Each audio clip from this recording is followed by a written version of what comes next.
Bienvenue à tous. Vous êtes à l'écoute de Presse Kisantu, le magazine de la rédaction du journal de Kisantu.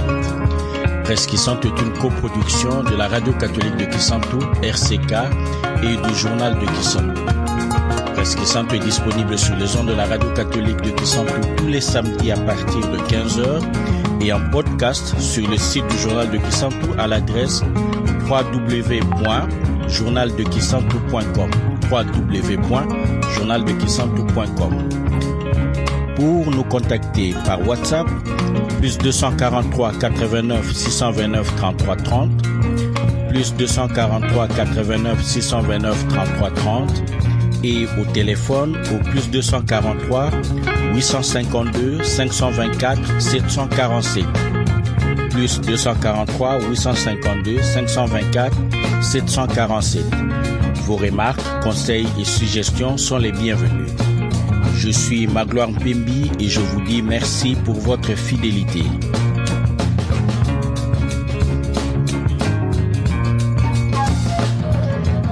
Dans une tribune intitulée « Les terres sacrées du Congo central bradées », parue sur le site www.congoindépendant.com le 2 janvier 2020, le politologue Bambi Dilelo écrivait ce qui suit. Dans la culture noble des Nékongo, la terre revêt un cachet sacré. C'est tout un symbole à côté de la langue, des us et coutumes. La terre ne se vend jamais, elle se laisse plutôt cultiver par ses ayants droit et des enfants issus de la famille biologique, voire celle de la lignée de la famille régnante. Et si d'aventure des étrangers devraient en exprimer le désir, on se limiterait alors à leur attribuer une portion de terre pour les jachères, périodiquement sans plus. Jamais donc ces étrangers ne pourraient revendiquer de telles terres comme leur appartenant. La jouissance totale de la terre pour les Nékongo est la preuve éloquente de la souveraineté qu'ils exercent librement sur leur patrimoine et de ce qui les relie aux ancêtres. Il y a là l'esprit des ancêtres qui vit dans cette terre qui fait vivre de génération en génération les enfants de tous les Nékongo. À voir le comportement des Nékongo aujourd'hui, affaiblis par la pauvreté et attirés par les effluves de l'argent facile et du gain rapide, ce principe semble oublié. Quelle est l'ampleur des ventes des terres claniques dans le Congo central? Quelles sont les conséquences pour les familles et pour le développement du Congo central? Que faire pour endiguer ce que d'aucuns considèrent comme un fléau? C'est sur ces questions que se penche Presse Kisantu aujourd'hui. Merci à vous de nous rejoindre. L'émission d'aujourd'hui est un peu particulière parce que, pour des raisons d'ordre technique, nos autres co-débatteurs n'ont pas pu se joindre à nous. Je n'ai que, si je peux m'exprimer ainsi, Michel Lassa. Michel Lassa, bonjour. Bonjour Magloire et bonjour aux fidèles auditeurs de Presse Kisantu. Sujet grave aujourd'hui parce que quelque part il y va de l'avenir de la contrée, de l'avenir des Nékongo. Il s'agit de la vente des terres, les terres laissées par nos ancêtres, les terres claniques que des gens sont en train de vendre aujourd'hui. Je voudrais, avant de te donner la parole, Michel, te faire écouter ce cri de rage, on va l'appeler ainsi, de Monsieur Mendel Mbemba. On l'écoute. Je pense que ça se passe de tout commentaire. Et le cas de vente de terre dans le milieu de Madimba devient comme un fléau là. Les gens vendent des terres d'une façon désordonnée, sans même, je dirais, c'est comme une folie là. Les gens vendent des terres comme on vend des beignets. Ça leur dit rien. Mon cher, au moment où nous parlons, il y a certains villages tels que j'ai entendu de l'autre côté. On a vendu plus de 50 hectares à un individu. C'est notre problème. Donc c'est sérieux. Michel, les propos sont clairs. On vend les terres comme on vendrait des beignets. Monsieur Mbemba, que nous venons d'entendre, est le dirigeant d'une fédération de paysans. Bon, écoutez Magloire, ce problème est très sérieux, comme le dit Monsieur Mbemba, parce que moi je suis dans le Madimba. Et depuis les 5 dernières années, on constate évidemment que les ventes des terres sont devenues monnaie courante. Je traverse une zone ici où presque tout un village est vendu. sauf la partie que les missionnaires ont gardée. Donc, en fait, c'est une inquiétude sérieuse et les cris de monsieur Mbemba n'est pas faux. Si je vous comprends bien, autour de vous, à Madimba, on observe vraiment que la terre est bradée. Oui, Magloire. Bon, pas seulement à Madimba, un peu plus partout, même dans Kassangoulou. Kassangoulou, d'ailleurs, n'en parlons pas. Je me demande s'il y a encore des terres agricoles là-bas. Mais ce que nous constatons, c'est que de plus en plus, c'est devenu un gagne-pain. C'est comme si les gens ne veulent plus rester dans leur village et ils ne trouvent plus l'importance de garder des terres dans le village. Donc, on constate évidemment que des villages sont vendus. En tout cas, je ne vois pas dans les environs des Kisantou, des Ngeba, des Linfou, des terres qui sont encore intactes. Presque c'est vendu. Vous en prendrez ici qu'elle a acheté 100 hectares, tel autre cherche à acheter. Il y a même des gens qui se proposent d'acheter 500 hectares. Vous comprenez ça? C'est tout un village. Et pas trop loin ici, avant Maïdi, ou dans les environs de Maïdi, il y a tout un village qui est vendu. Il y a un autre qui est en cours de vente. Donc, au moment où je vous parle, c'est vraiment bizarre. Mais bon, écoutez, on ne sait pas qu'est-ce qui se passe. En liminaire de cette émission, j'ai cité le politologue Bambidi Lelo qui rappelait que dans les traditions Congo, on ne vendait pas la terre. Mais qu'est-ce qui explique qu'aujourd'hui, les gens fassent des choses qui sont à la limite contre nature si on s'en réfère aux valeurs qui sont celles que les ancêtres ont laissées au Congo? Lorsque vous parlez des valeurs, Magloire, est-ce qu'aujourd'hui, nos enfants, nous-mêmes, avions encore de la valeur culturelle Congo? Je pense que peu de gens de notre génération et de la génération après nous qui ont encore de la culture Congo dans leur esprit, même dans leur sang, même dans leur agir. Ils sont peu. Même tous ces députés parfois qui crient par-ci par-là, nous sommes le né Congo. La valeur culturelle Congo, ils ne l'ont pas. Alors maintenant, il faut descendre plus bas avec le jeune d'aujourd'hui, parce qu'il faut se le dire, aujourd'hui, qui dirige les villages? Ceux qui dirigent les villages aujourd'hui, ce sont des personnes de 60 ans, 50 ans, qui sont presque, j'allais dire, malmenés par la nouvelle génération de jeunes gens qui ont 30 ans, 29 ans, et voire même 25 ans. Donc, il y a aujourd'hui la loi de l'intérêt qui passe au-dessus. Quand le besoin se présente, les gens se décident comme ils veulent sans tenir compte de la tradition.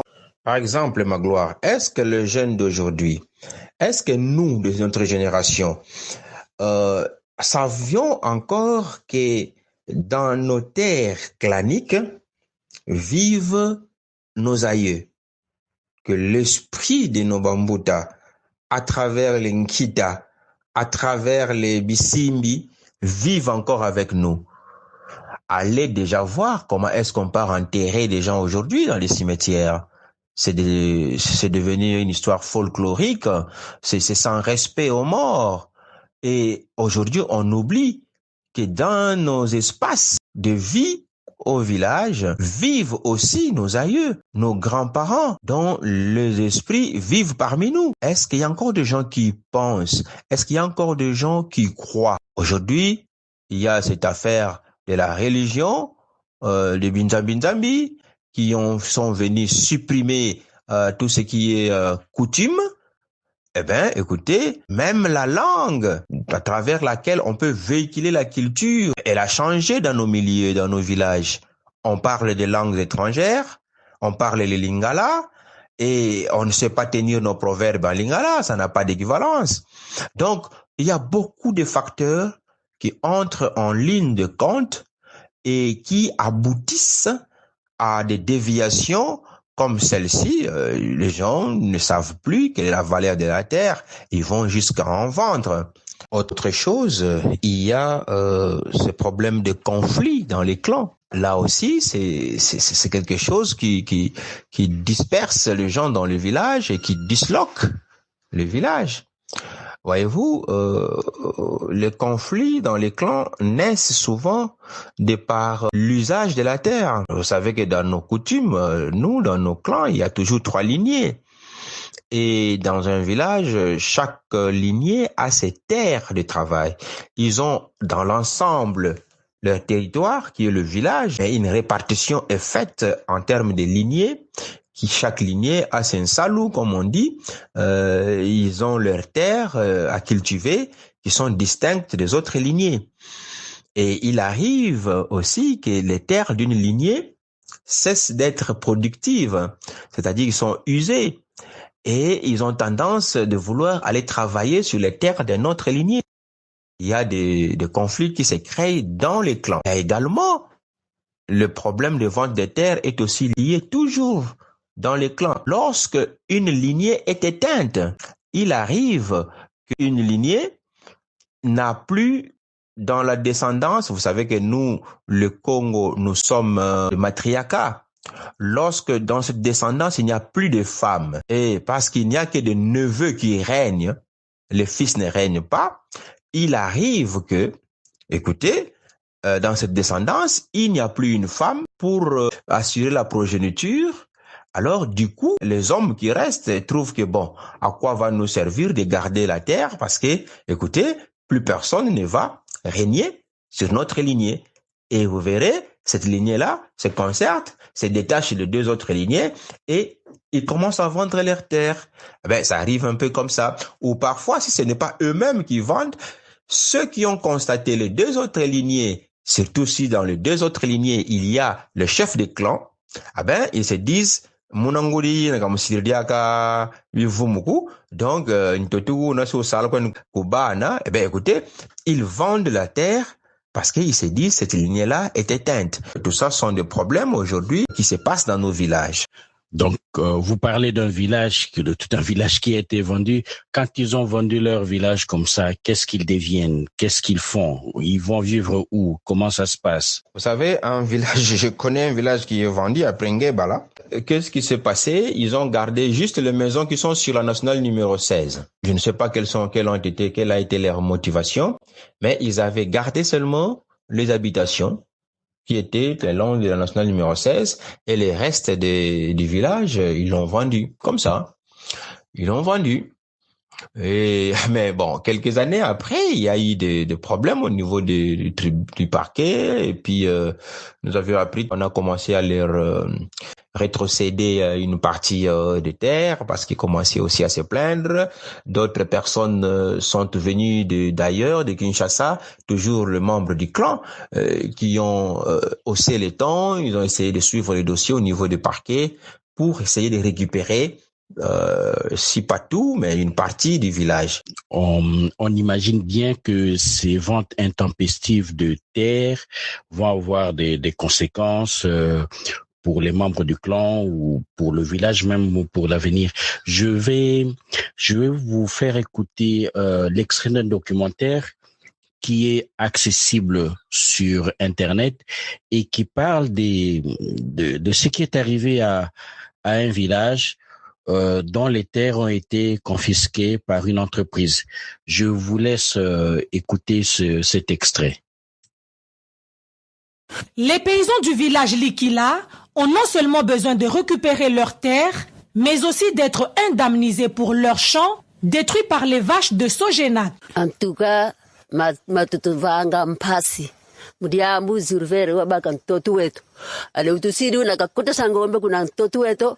Vudivadia bima bia ontu mvuda silutidi tukole mumpasi. Kima tufutidia nkatu. Ori atufuta mbongo nkatu. Ale unu kiki mtoto wetu wabaka mtoto wetu kaka kutufuta akimako. Idina. Atuvutidila mtoto. Atufuta mbongo zetu sinasedila bilanga kongombe. Mutafuta mbongo zetu. Mtoto wetu mpediaka avutula. Atuvaka nifindambo. Pasivo yetodiaka tukipire to santi la batekolo. Po bubu tunavava deja nani clôture jivel konima kwani quelque 10 mètres vovo nani lupango ngombe vovo aliandikana na tie ko tusalanga donc fin toto batu sisi la fioti. Dans l'extrait que nous venons de suivre, on a un autre aspect du problème où on peut voir les paysans être totalement démunis face à des personnes qui sont très fortes. Ici, l'entreprise a pris une bonne partie des terres, ne paye pas les indemnités qu'elle a promises et en plus empêche aux travailleurs, aux paysans de travailler la terre, le peu de terre qui leur reste, parce que les vaches vont détruire les champs des paysans. Et donc, on se retrouve dans une situation où ceux-ci sont incapables de vivre décemment. Bon, écoutez, Magloire, c'est déplorable ce qui se passe dans notre pays, mais voyez-vous, moi j'ai toujours dit que ce pays, depuis l'indépendance, le dirigeant congolais se sont donné d'autres objectifs que d'assurer le bien-être de la communauté. Parce que allez-y comprendre que ces situations qui sont évoquées aujourd'hui des concessionnaires datent de très longtemps, de l'époque avant l'indépendance. Il y a des concessionnaires qui ont acquis des terres dans les années 1904, 1907, jusque vraiment avant l'indépendance. Et jusqu'aujourd'hui, ils gardent ces terres, oubliant que l'expansion démographique qu'a connue notre République ne peut plus permettre que ces concessionnaires gardent des vastes étendues au détriment de la population. Et l'État congolais, il connaît ça. Ils organisent des forums, ils organisent des séminaires, ils participent même aux forums internationaux et prennent des mesures sous forme de lois, mais malheureusement, ces lois n'ont jamais eu de mesures d'accompagnement et la population en pâtit. Et nous sommes là, nous regardons la situation. Les représentants des peuples, les élus du peuple ne se saisissent pas de ces problèmes. Allez-y comprendre. Vous prenez près de 500 hectares. Le village grandit, les gens naissent et la population est coincée. Elle n'a plus où travailler. Elle recourt à des terres qui sont dans les environs et on les chasse, on détruit leur culture. Cependant, dans ces concessions, vous verrez, ces vastes étendues ne sont pas complètement exploitées. Mais dans de tels cas, des mesures doivent être prises pour rétrocéder aux communautés des terres arables, surtout les terres agricoles. Le sujet est vaste. On remarquera vite que même si les causes ne sont pas les mêmes, les conséquences, elles, sont les mêmes. C'est-à-dire, c'est des paysans qui ne vont plus avoir des terres à cultiver et à partir de ce moment-là, c'est la famine, c'est la désolation. J'aimerais cependant comprendre une chose et si vous permettez, revenons au cas de ces jeunes qui vendent des terres. Est-ce qu'il n'y a pas moyen d'imaginer une autre solution pour faire en sorte que à la fois on résolve le problème d'argent ou des besoins qu'on aurait, mais en même temps garder ces terres dans la famille. Et ceci, même s'il y a une lignée ou deux lignées qui s'éteignent. Oui, c'est évident et c'est possible de pouvoir créer d'autres utilités à ces terres, même lorsque les lignées s'éteignent. Parce que, en fait, une lignée ou deux lignées peuvent s'éteindre, mais il y a toujours une lignée qui demeure. Et bon, en fait, la famille continue et donc le village a encore son importance. Mais les terres, nous devons les séparer.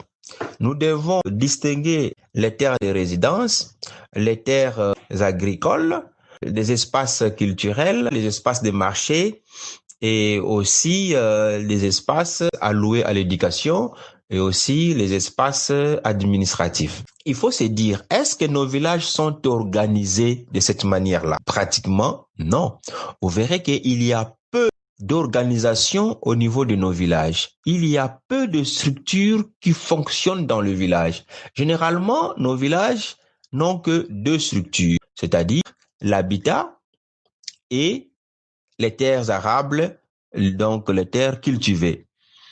Donc, il n'y a pas une certaine organisation, un développement au niveau du village, que les gens, quand ils ne sont plus nombreux dans le village, ils trouvent que les terres leur sont dans une abondance inouïe, ils n'en ont pas assez besoin. Mais Aussi, il y a ce manque de politique de développement des milieux ruraux.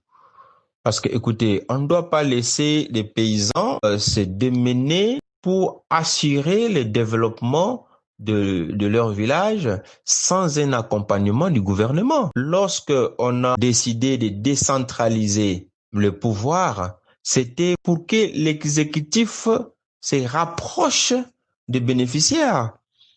Mais pour ce faire, il faut créer des mécanismes de développement. Il y a des services de l'État qui existent, mais qui sont coupés des moyens pour agir dans le village. Aujourd'hui, je me pose des questions. Si l'administrateur du territoire reçoit combien dans les frais de rétrocession de la province, si le chef de secteur reçoit combien pour organiser son secteur, ainsi de suite. Donc, vous verrez qu'il y a un abandon total du gouvernement au niveau national. À ce niveau-là, ne rétrocède pas les 40% aux provinces. Et par la suite, les provinces, l'exécutif provincial aussi, le peu qu'il le reçoit, bon, parfois, il ne sait pas aussi rétrocéder au niveau des entités administratives décentralisées. Donc, tout ça, ça crée des barrages. L'organisation au niveau du village devait être accompagnée par les pouvoirs publics. En fait, cette situation finit par évoquer plusieurs problèmes. Il y a l'organisation administrative du village, mais le fait aussi que dans ces villages, il n'y a rien, il n'y a pas grand-chose, il n'y a aucune infrastructure. Donc, un sentiment de mur par rapport à l'avenir. Les gens ne voient pas, ont du mal à se projeter dans l'avenir dans ces conditions-là, si bien que quand tu vois ces étendues de terre qui ne servent à rien, même quand ils peuvent les exploiter, quand ils plantent, il n'y a pas de route pour évacuer leurs produits agricoles, mais les gens ils finissent par se dire à quoi ça sert de garder ça pendant des années, autant vendre et se faire de l'argent maintenant et aller en ville.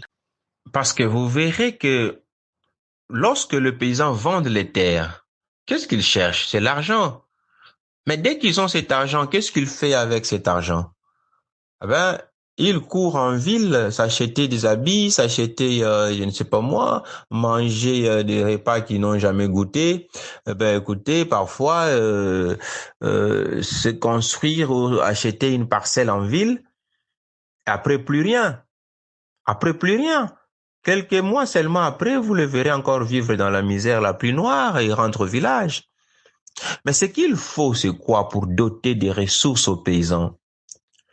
Nous savons bien que la population du Congo central, en particulier la population congolaise en général, c'est une population qui vit dans le milieu rural, dans sa grande majorité. En tout cas, près de 80% de la population congolaise, 70% vivent dans les milieux ruraux et il y a 10% qui sont dans les milieux urbains, mais qui mènent des activités dans les milieux ruraux. Donc, c'est une masse importante de la population. Ce qu'il faut faire, c'est quoi? L'État devrait accompagner les secteurs agricoles, valoriser les terres agricoles. Il y a des lois pour cela. En principe, les terres agricoles, on ne les vend pas n'importe comment. Il y a des lois qui les protègent. Mais est-ce que ces lois sont-elles appliquées? Non. Bon, maintenant, ces terres agricoles, ils ne doivent pas rester comme ça, sans rien faire. Parfois, au niveau du village, la densité est faible, que tout le monde ne sait pas exploiter totalement les terres qu'on a dans un village. Et ça semble donner l'impression que ces terres chôment. Et pourtant, il faut des politiques de développement agricole qui puissent permettre à ce que l'on accompagne les paysans, à ce que l'on crée des structures publiques dans les milieux ruraux qui puissent absorber la main-d'œuvre qui s'y trouve, qui est abondante d'ailleurs, et l'utilisation des espaces dans ces milieux. Donc, vous vous imaginez des affaires comme les centres agro-pastoral, les projets de développement agricole qui impliquent la transformation. Parce qu'aujourd'hui, il faut qu'on arrive à quitter de l'agriculture de subsistance vers une agriculture de rente qui permet la professionnalisation de l'agriculture. De votre point de vue, pourquoi est-ce que les habitants de ces villages ne proposent-ils pas à ceux qui veulent acquérir les terres de les louer plutôt, de les exploiter et de payer un loyer mensuel ou annuel? Si, Magloire. Ce n'est pas dans tous les villages où on décide de vendre les terres. Il y a des villages où ils ne vendent pas leurs terres, ils les mettent en location pour 2-5 ans, moyennant un contrat, et puis après, ils sont toujours propriétaires de terres. Et dans ce genre de village, vous trouverez que le clan est en harmonie. C'est-à-dire, quand il y a des problèmes, ils se mettent ensemble, 3 lignées, et décident. Mais c'est là où les lignées sont en conflit que souvent ce problème de vente des terres apparaissent. Une autre raison où ils ne passent pas par la cession des terres provisoires, ils passent carrément à la vente, c'est la pression de la personne qui vient vous solliciter. Il y a des gens qui sont déterminés de plus en plus. Ils veulent avoir des terres dans le Congo central. Je ne sais pas, c'est peut-être à cause de son rapprochement avec Kinshasa. Les gens quittent des provinces, ils quittent même l'est du pays pour venir chercher des terres ici. Parfois, ils ont même des nationalités douteuses. Et lorsqu'ils viennent là, leur intention, ce n'est pas de louer. Ils veulent acquérir des terres. Et ceux-là, souvent, achètent de vastes étendues. Généralement, quand vous regardez les Bas-Congo, ils achètent des terres dans nos villages. Mais vous verrez, il achète 1 hectare, 13 hectares, 25 hectares. Mais quand vous voyez des gens qui achètent 100 hectares, 200 hectares, quand vous suivez de très près, ils ont utilisé des intermédiaires, mais les vrais propriétaires, ils ne sont pas des Bas-Congo. Ils viennent d'ailleurs. Je ne sais pas pourquoi tout le monde veut avoir des terres dans le Congo central. Peut-être c'est à cause de son rapprochement avec Kinshasa et peut-être aussi à cause de la quiétude qui est dans ce milieu, mais également ça peut être aussi à cause de la fertilité des sols et surtout de sa richesse, parce qu'il y en a qui ont lu les cartes géologiques du Congo et qui connaissent bien la valeur des terres du Congo central.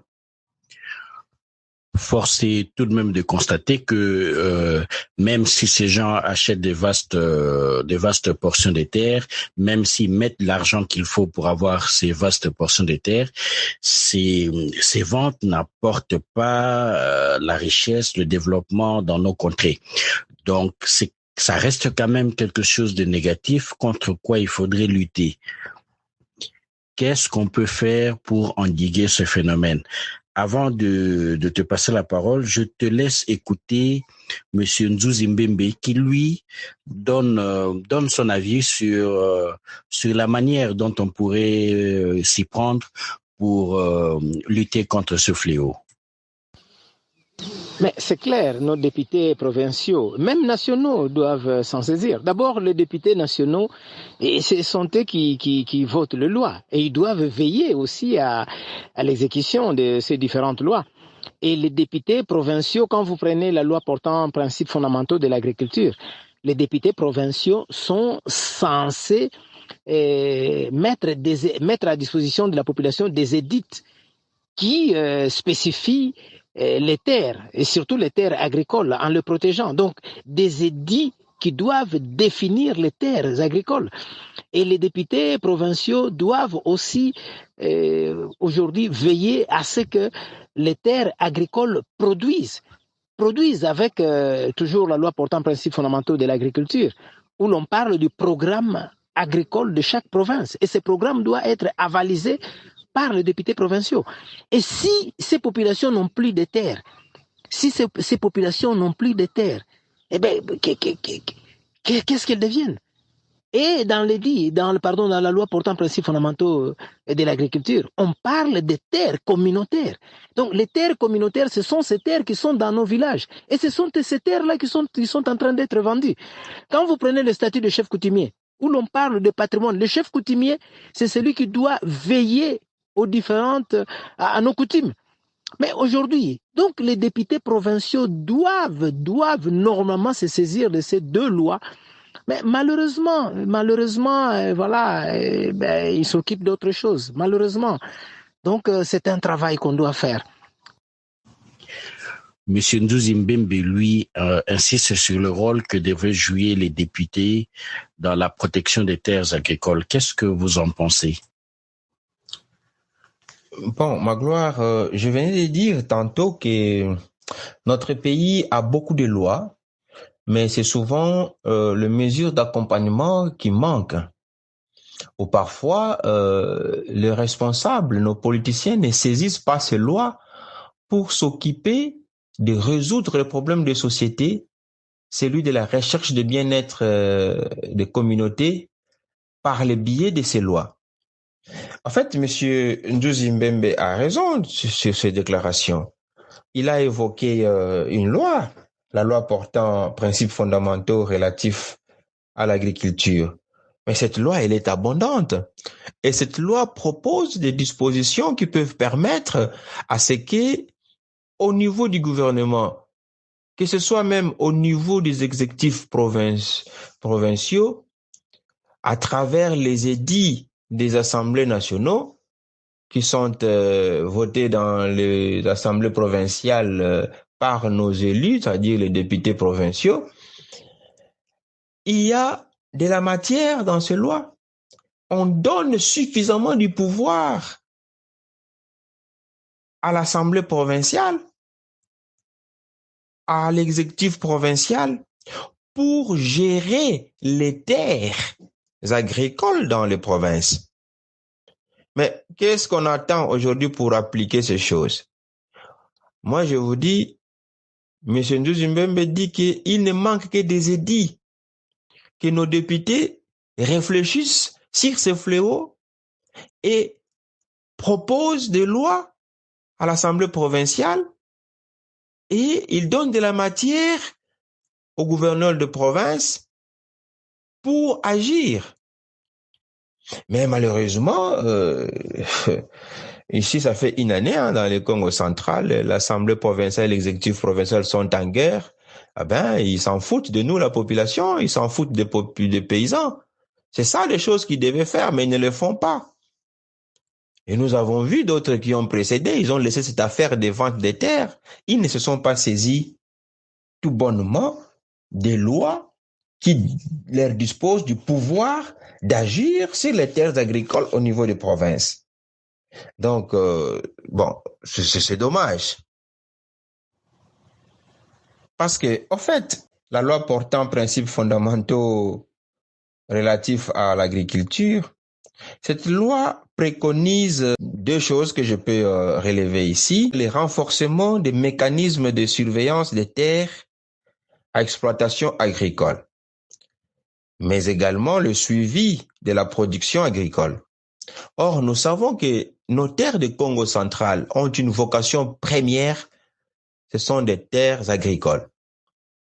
Donc, ils ont la possibilité, à travers cette loi, de renforcer les mécanismes de surveillance et de protection des terres. C'est-à-dire, on peut même aller, suite aux édits, jusqu'à récupérer des terres vendues, comme les cas dont on cite ici, tout un village est vendu et la population se plaint, ils ne savent même pas travailler, comme les cas des concessionnaires des années 1960 ou avant 1960, qui se sont accaparés de vastes étendues. Mais il y a lieu aujourd'hui de revenir grâce à cette loi. Mais également, la même loi préconise aussi l'institution d'une procédure de conciliation préalable pour toute action judiciaire en matière de conflit des terres agricoles. Le gouverneur de province, il est le seul à pouvoir mettre en place dans nos territoires, dans nos secteurs, le conseil consultatif provincial. Un conseil qui, pour tout conflit de terres, on commencerait par ce conseil consultatif avant que les institutions judiciaires reçoivent une quelconque plainte et la traitent. Les choses devaient d'abord commencer par le conseil consultatif. Qui doit décider des membres qui doivent être dans ce conseil consultatif? Mais ce sont des députés au Parlement qui doivent définir les lois pour créer les lois créant les conseils consultatifs. Comme ça, on résoudrait les problèmes de vente des terres. Lorsqu'il y a un conflit, il y a d'abord un conseil local qui s'occupe du dossier, et c'est seulement lorsque ce conseil ne trouve pas d'issue au conflit qu'il va adresser un PV et les personnes intéressées peuvent maintenant se présenter à la justice. Aujourd'hui, regardez, quand vous prenez nos cours de tribunaux dans le Congo central, que ce soit à Mbanzangungu ou que ce soit ici, les affaires les plus importantes qui sont traitées dans nos tribunaux ici, ce sont les affaires foncières, ce sont des conflits de terres. Et pourtant, la loi prévoit un mécanisme qui peut permettre à ce que ces problèmes soient résolus au niveau local. Et si vous recourez à l'article 10 de cette loi portant principes fondamentaux relatifs à l'agriculture, l'article 10 dit que l'État, la province et les entités territoriales décentralisées mettent en œuvre toutes mesures destinées à garantir l'accès équitable aux terres agricoles, à la sécurisation de l'exploitation et des exploitants agricoles, à la promotion des investissements publics et privés et à la gestion durable des ressources en terre. Alors, voyez-vous que il y a de la matière pour les députés provinciaux, pour l'Assemblée provinciale. Il y a de la matière pour l'exécutif provincial, les ministres de l'agriculture provinciale, les ministres des affaires foncières au niveau des provinces. Mais ils peuvent se saisir rien que de cet article 10 de cette loi. Mais est-ce que aujourd'hui on en parle? Les problèmes de terre, tout le monde en parle avec beaucoup d'acuité. Tout le monde déplore cette liberté de vente de terres dans nos villages. Mais est-ce que nos politiciens s'intéressent à ces problèmes? Au contraire, eux-mêmes parfois, ils sont les premiers qui achètent les terres. Eux-mêmes parfois, ils sont les premiers qui font des commissions pour vendre les terres. On s'approche de la fin de cette émission. Je voudrais vous faire écouter encore une fois Monsieur Nzuzi et Monsieur Mendel, l'un après l'autre. Tous les deux expliquent pourquoi est-ce qu'il est très important de garder nos terres. On les écoute. Oui, quand on parle de terres en termes de conquistadors, mais c'est vrai. Et si les Nékongo ne fait vraiment pas attention, moi je crois que c'est comme j'ai dit, c'est presque une espèce en voie de disparition, hein, ça c'est clair. Ne pas avoir la terre, comment voulez-vous qu'on vous traite des paysans ou des chefs coutumiers, des chefs traditionnels quand vous n'avez pas de terre? Non, même la loi, un chef traditionnel, c'est celui qui a un patrimoine foncier, Et on parle de terres communautaires, même dans la loi, foncière, le code foncier. On parle de terres communautaires. Mais quand vous perdez votre terre, vous n'êtes plus une communauté. Une communauté, la base, la fondation, c'est la terre. La base, la fondation, c'est la terre. Donc, vous aurez des Nékongo qui vont errer, qui seront en errance. Voilà, donc...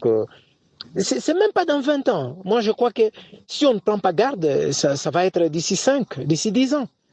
D'ici 10 ans. Donc, il faut vraiment qu'on se batte. Et malheureusement, les intellectuels du Congo qui sont en ville, ils ne s'occupent pas. Ils ne s'occupent pas de ces terres.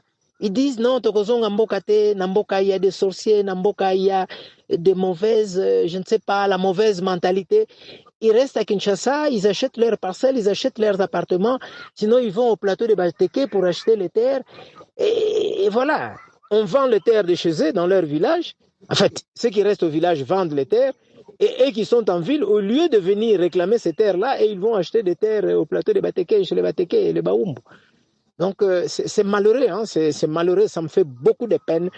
Ça me fait beaucoup de peine et parfois ça fait des larmes. Oui, je crois que mon mot, c'est le leader paysans qui sont partout dans le Madimba doivent être très conscients que nos terres sont très importantes parce que pour un paysan, la première richesse, c'est la terre. Donc, sans terre, on n'existe pas. Sans terre, on ne fait rien. sans terre, on ne se développe pas. Vraiment, nous devons chercher à savoir protéger nos terres au lieu de les vendre et même sensibiliser ceux qui sont insensibles à cette matière-là. La population du Congo central est en grande partie rurale et à vocation agricole. Et donc, les terres sont la richesse la plus importante. C'est aussi un facteur de souveraineté très, très important. Et donc, il est crucial et primordial d'enrayer cette mécanique qui a pris cours dans nos contrées, qui consiste à vendre tout ce que nous ont légué nos ancêtres. Michel Lassa, je vais vous demander un exercice un peu particulier, mais on s'est mis d'accord à la rédaction pour avoir à le faire régulièrement. Est-ce que en 2-3 minutes, vous pourriez résumer en Kikongo ce que nous nous sommes dit ici et pourquoi est-ce qu'il faudrait que nous gardions nos terres dans nos familles? Volontiers, ma gloire. Batata ba mama balandi ba presque 100 landi mi RCK benu bakulu muna masanzela muna masalome no bifulu byakulu vonde di nzeibu lulendi fioti mundinga lomputu mo mambu matadi di intekolozimi ntotu mietu muna magata benu mosuluta mona kwakulu mo madimba tukala kukasangulu tuenda kufula di katarakte bakongu tutatoma tateka ntotu bona bimembeo bitatuasa kuntekolo ntotu katabakisa kunki kabu tuyindwe di motu kogero wentu mwenyi ndebi bitatuatisa kibenu muku muntekolozi ntotu imamo matadi di minzonza to kitantu muna makanda imamo matadi liaka lukosulu mbongu bambuta betu butu zaidi matukogero weni bambuta bau bena bantu banduwenga babafoti diatisa magata kanti bambuta batasuka muna magata bantu wenya evo bajeni babatakusi yinga katuna kibeni yembundu bwaku katuna kibeni yelusansu lumbotiku lulutasonga nkiyi mfunu ntotu muna magata metu bumuntu bubetu bakongo butamoni kinamu na bima bitatu kikinteti ndinga betu ikikongo yaita songa bumuntu bwetu bukikongo kikizodi intotu utuvwiri kibeni otwere kuna simu di bandibu situ waba abo bata bawo bazai sanga ndibu yentotwani abu muntandu yenki buta kwesosi mbongo kakatuteka mintotu tubaka mbongo buto malandile babantu boba tateka mintotu batabaka za mbongo kabatazo satla mpikima kimakeri kaku kikifoti santa gata diakulu ebo familia diakulu evo kanda diakulu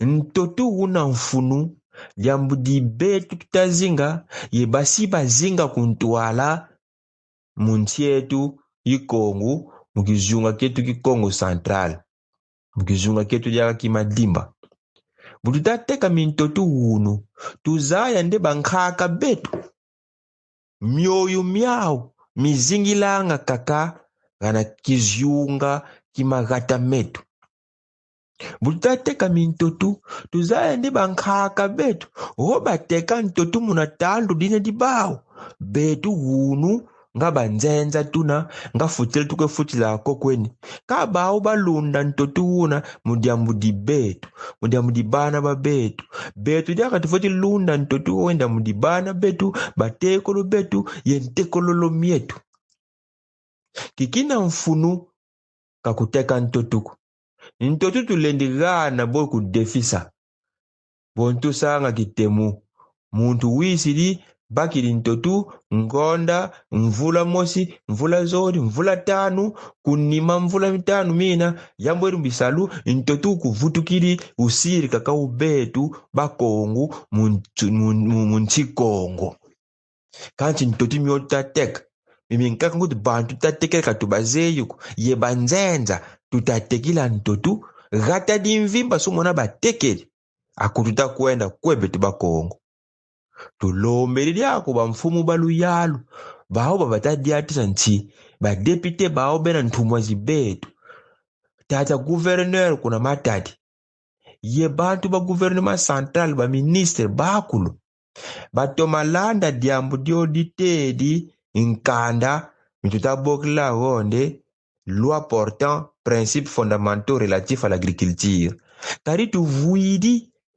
nkanda milu yalu mimi foti diatisa ntotu mimina mibisalu bimaya yemina ntotu kabateka mio bonchi ku nsiku mileta mitagana bwembulon terikile tulendi tekile mina ntotu ye bweyi lu yalu lu province ba député ba foti sarla ki kesa mukusande ntotu mina mibisalu bimaya kamite kuka kumuna magata diatu tabalomba bawu babambuka mbundu nde kuna bayenda katubafila mukwe diambongo kuna bayenda katubafila mambo manako bitubafilila kuna bawu kuyindula bwetu foti tomisina bizunga byetu muna ma secteur muna ma territoire metu kari bawu mu ma territoire ye mu ma secteur metu bawatuka luwiri mama tukokeri wunu tutagandinga kuba Kongo nde ntotu kamikutekako ntotu mibana mibatekolo yentekololo mietu tulunda kaka kine kitaba ndibu yentotwani abo betu bantandu betu nki winako fumula seikuvuto de matondo mu malongi momo benu ba Kongo kaluteki ko intoto. Amis à l'écoute, avant de nous quitter, je voudrais vous raconter cette anecdote. Au début du XXe siècle, lorsque les Juifs, avec les mouvements sionistes initiés par Theodor Herzl, ont voulu créer l'État d'Israël, ils ont commencé par acheter régulièrement des terres aux Arabes, aux Palestiniens. Parce qu'ils avaient de l'argent, ils venaient, ils achetaient. Et les Palestiniens vendaient leurs terres, ils étaient tout contents d'avoir de l'argent. Aujourd'hui, c'est sur ces terres-là que les Juifs ont acheté, qu'ils ont bâti l'État d'Israël. Et on sait ce que sont devenus les Palestiniens aujourd'hui. C'est quelque chose qu'il faut garder à l'esprit, méditer là-dessus et sachez que chaque fois que vous vendez vos terres, vous prenez le risque de devenir étranger sur ces terres que nos ancêtres ont gardées pour nous, que nos ancêtres nous ont léguées. Merci à vous tous pour votre fidélité. À la fois prochaine.